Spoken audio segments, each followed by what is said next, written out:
Put the meter scale back in place.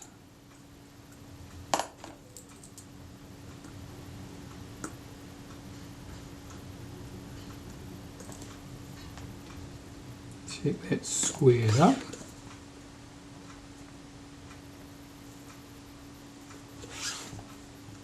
Looks better.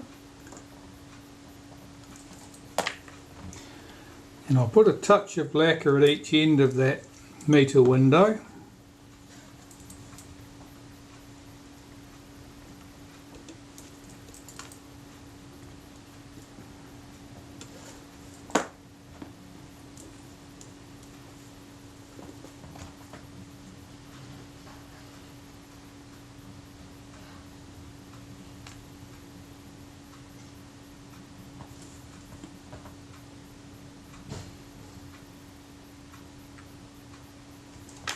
There I'm just using some clear nail polish. That'll hold that nicely.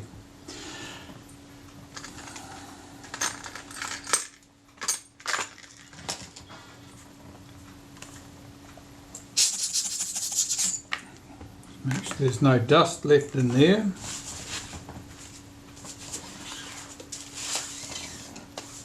And clean up this panel that went on top. This panel's job really is it's just the base for the accessory shoe.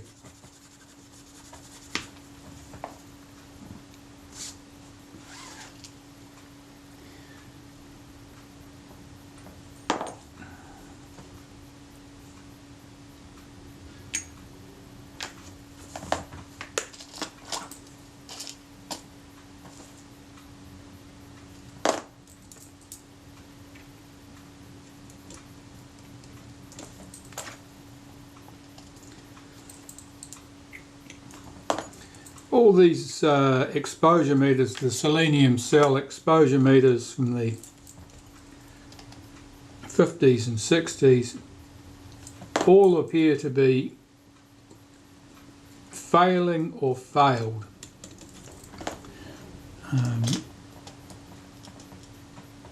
Often, of course, because the movement itself has failed, but very frequently, in fact, getting on for universally, the selenium cells have lost their sensitivity and no longer respond to the light as they once did.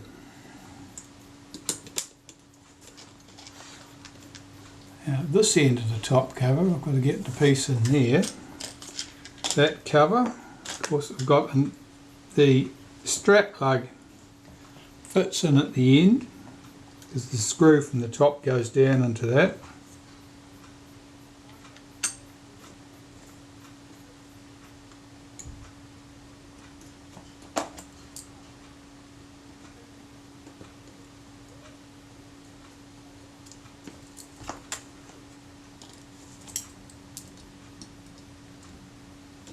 You're probably wondering where was the moving parts for the rangefinder in the top of the camera. Well, there are no moving parts there because the moving parts are all at the front, counter-rotating prisms.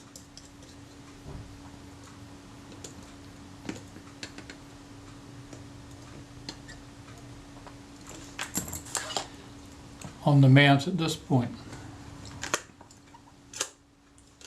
Well, that looks good. I'll clean up the chrome top cover now and then put that back. That's not a very exciting thing to watch. I'll just give that a wipe over with some naphtha.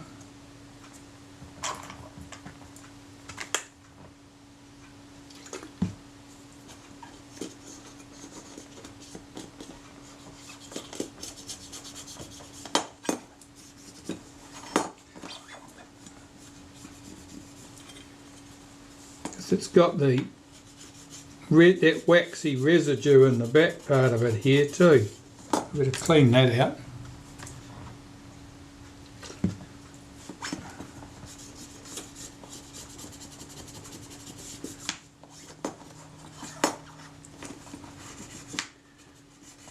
It's most amazing the number of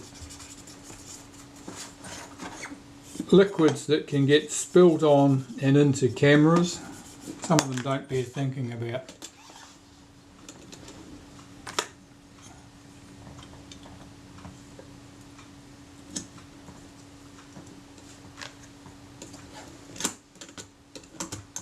I can remember when I worked for Kodak many years ago, we had a pocket instamatic come in, back when pocket instamatic cameras were the latest thing, and it was nasty. It was a very unpleasant looking object, and its sad tale was that it had been dropped into a pail of milk. People can find ways to destroy cameras that you would never dream of.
Just giving the meter dial a wipe here. It's unusually clean.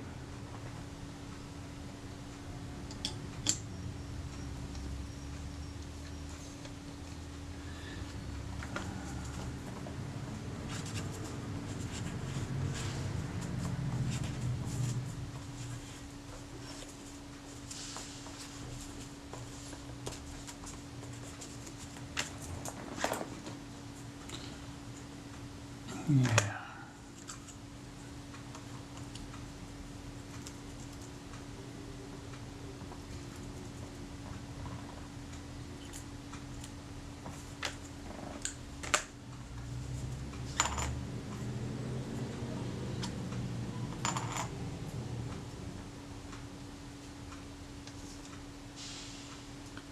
Now the ASA scale, was that to the front or to the back? To the front.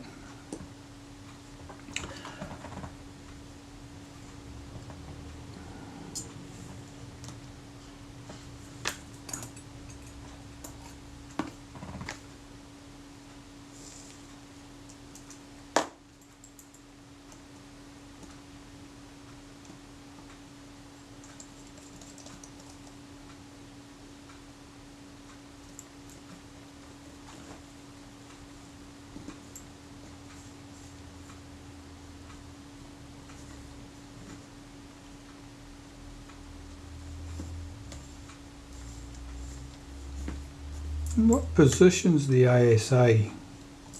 Oh, you know, that was located. I was just thinking how was that located to stop it rotating? But no, that was well located. It's not going to get disturbed. That only leaves here the accessory shoe to deal with, really. Oh, and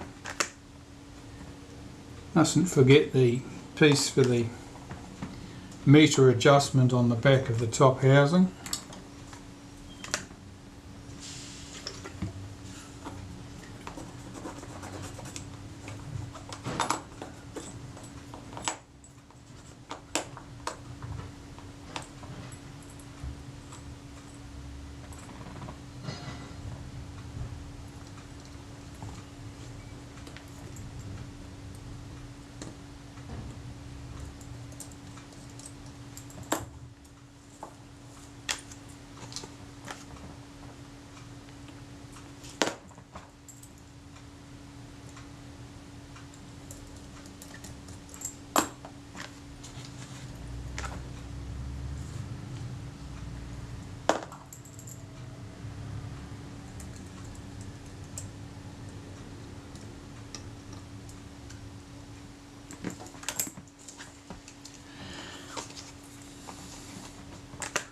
So the screw is an eccentric.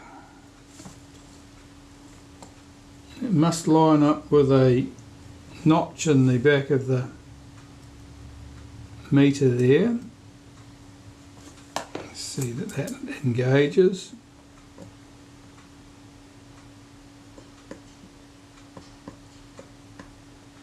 There we go. And the collar should just screw straight in.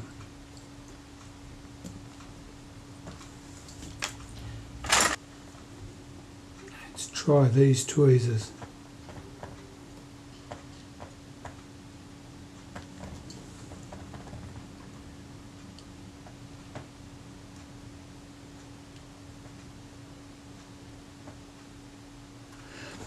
If I was doing cameras, one of these Contessas all the time, I'd probably make myself a screwdriver to deal with this particular screw, but I'm not, so I won't. That'll do. There's the top cover back in place. I've now got my windows in there all nice and clean. The meter window looks good. I'm sure it is yellow, but it doesn't look out of place there at all.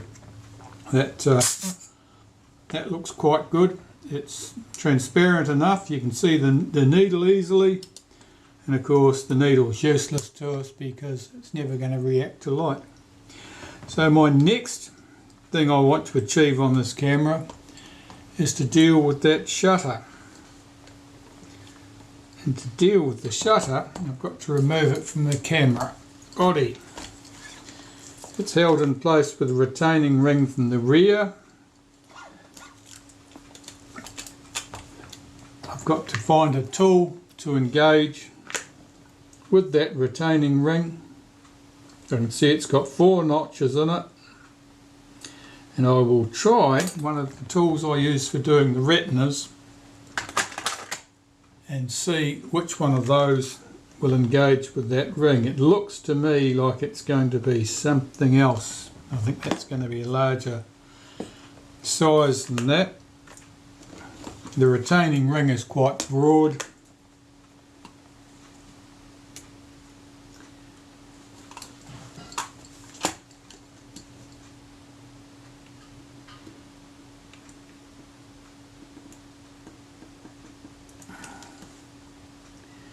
Fun and games. Well, I was able to get that retaining ring started using this pair of somewhat heavily modified circlip pliers, but now the ring is loose and I can just run it off now with the tip of a screwdriver, and I'll do that, and that'll free up that entire lens and shutter assembly.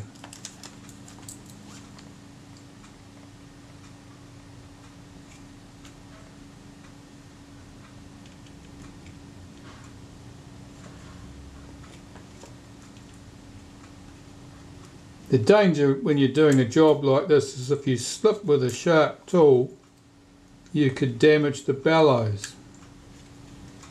It's most important that don't damage the bellows.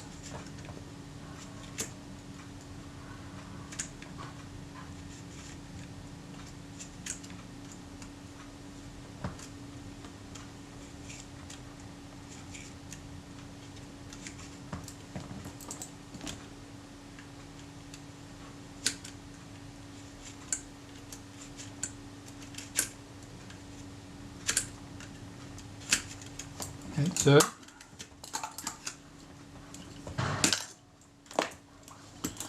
So the shutter assembly should come off. It does.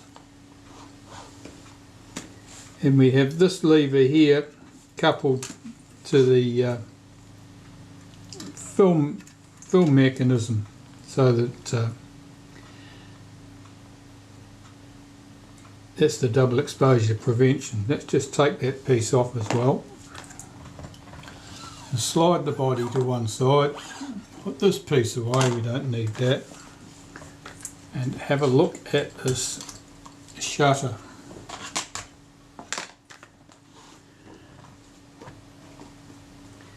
From the rear we have a spacer here.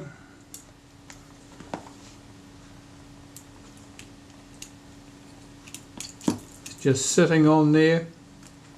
There's another shim under here for focus adjustment. In fact, there's a couple of shims. Let's get those off.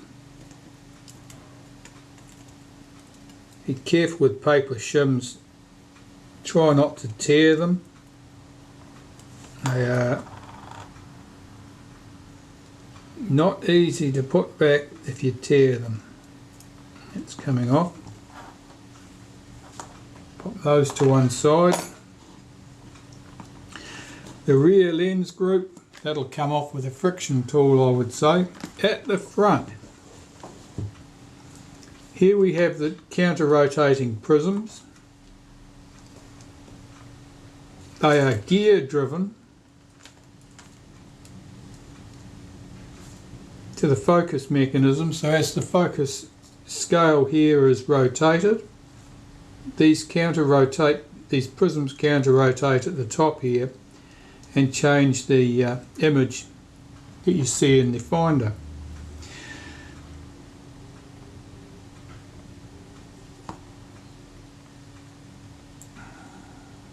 Three small screws from the outside hold this front ring in place, the focus scale ring. So I can tell by the looks of those I'm going to need a different screwdriver than the ones I've got, because I need one that's long enough to go right back to this point, through this hole, right back to wherever the screw is over here. And I suspect that my small screwdriver may not reach. Let's try it.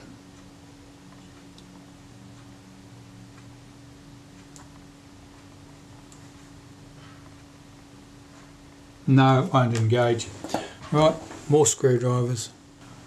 Well, I've got this nice Moore and Wright set of screwdrivers. I don't use them very often,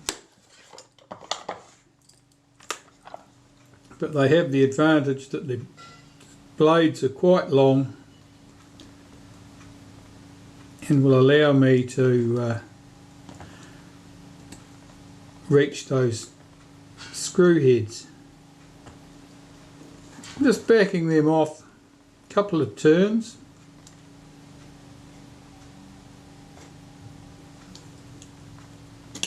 Yeah, that allows me to lift off the focus scale ring.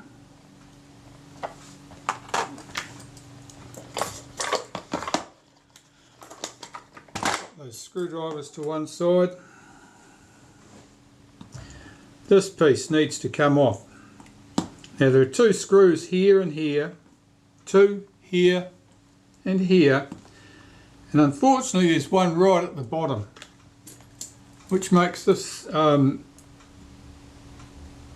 nuisance, because if it wasn't for that piece, life would be much simpler.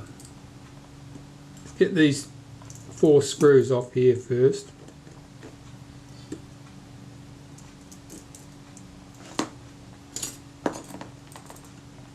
Now these small chromed screws,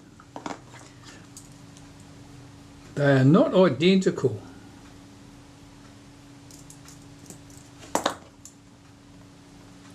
The two with the small heads go down the bottom, and the two with the larger heads go here, either side at the top.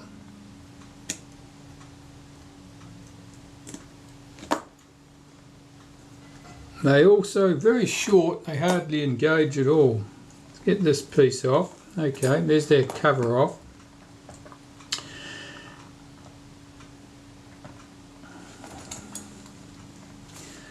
This piece is the gear that couples to our prisms at the top, and this has a tab on it which couples to our focus scale ring here.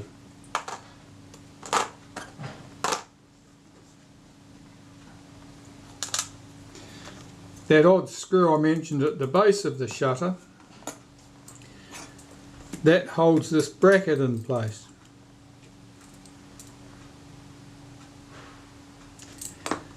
And I think from memory we need to remove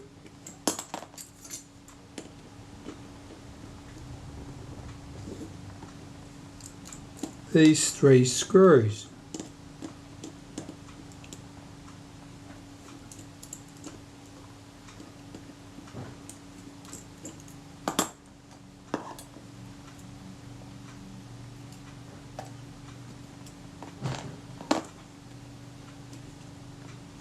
Will this now lift off? Now there's one further screw here that may need to come out.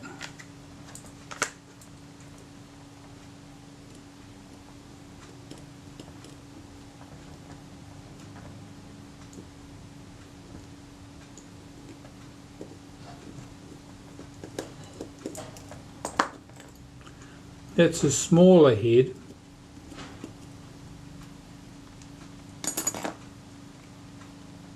That bracket comes off.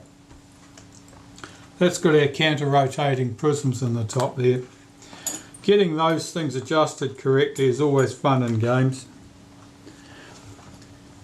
Right, so here, well, the front lens component just screws into the middle lens component. The middle lens component is here.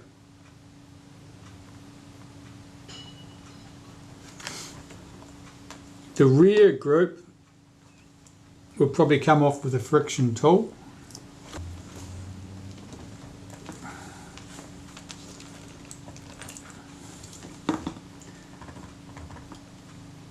Well, it's pretty reluctant. The front group's got a wide slot across it. I've got to watch this cocking arm here. I don't want to damage that, so I've got to be a bit cautious here.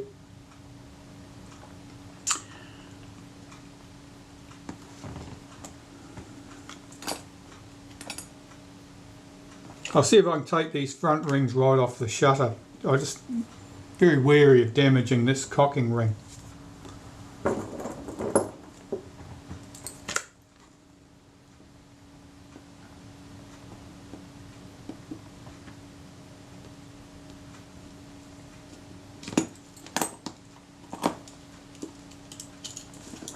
That's the front rings off.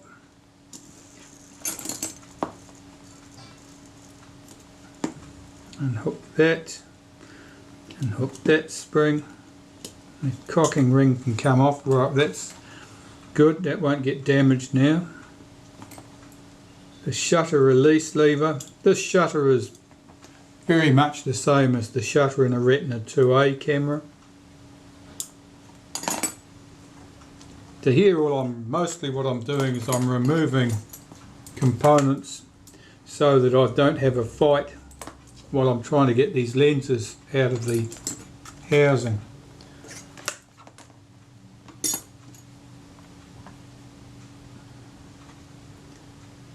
Unhook that spring. This is the flash sync mechanism here. And that lever is the B lever.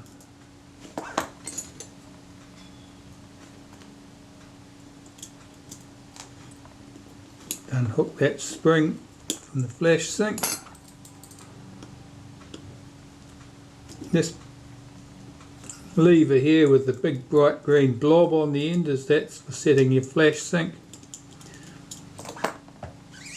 That's its spring, which was just trying to get away. Normally that does not come loose. It was just doing it that time to annoy me.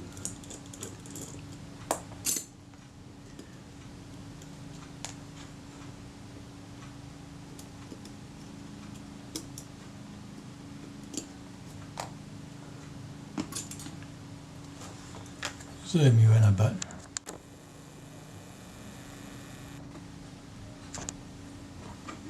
Where are we? There we are. Okay. 2 standoffs. It's the spring, this little component,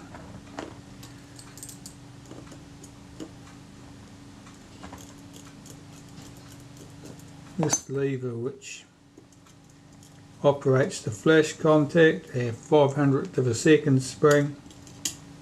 It's the wheel that drives the pallets. Here's the pallets.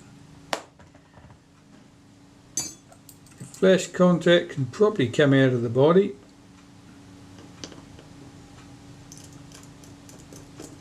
Single screw. That'll lift out. I'm not going to disturb the speed train. Typically you do not need to remove the speed train. It can be cleaned in place, and it's very much fun and games taking that apart, so I'm not going to.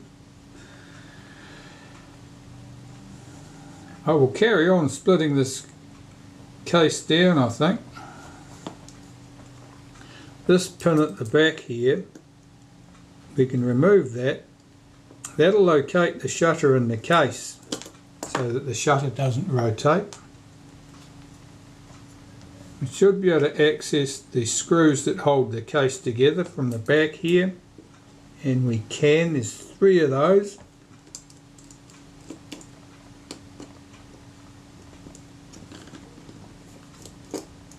They hold the mechanism plate and the shutter case together.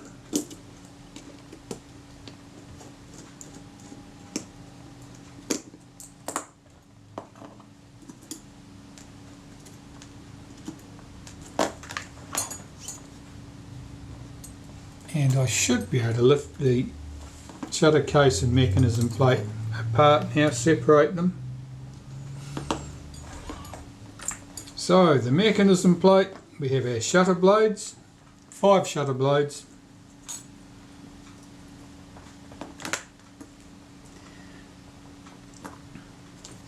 This is retainer plate, and under the retainer plate we have our blade actuating ring. All of those need to come off, and I might just as well take them off now.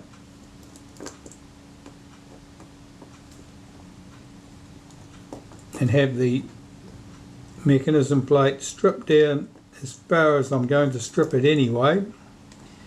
And the more that's off it, the less there is to get damaged while I'm busy fighting trying to get that front lens group off.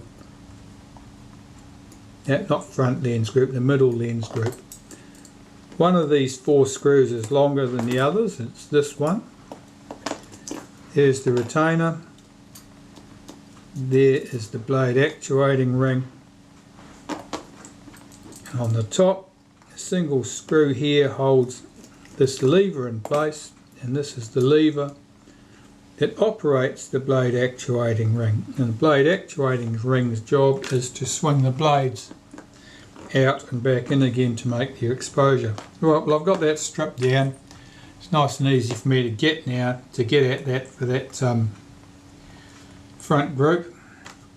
And the rear piece here, this is the shutter case with the diaphragm in it.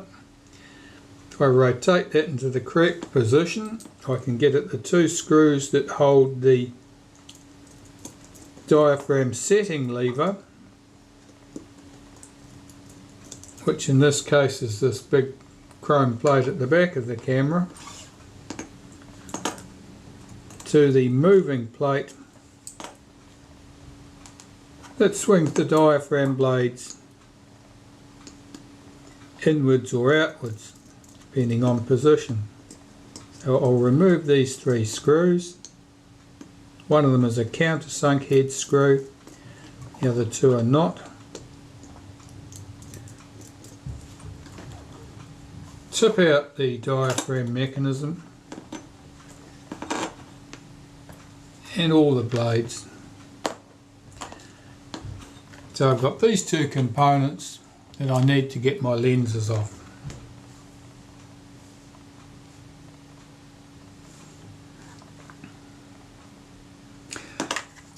There's a couple of options. One thing you can do is you can take a steel rule, set it down in the vise so you've got perhaps a millimetre of the blade sticking out over the top of the vise. Put the lens down on the top, and then you've got to get a good grip on the case and unscrew the case from the lens. And I think that'll work well for me in that case. And I suspect it's going to be the answer for doing this other one too. I don't think either of those are going to come nicely with friction tools, so I'll just go down to the shed and do that and come back when they're loose.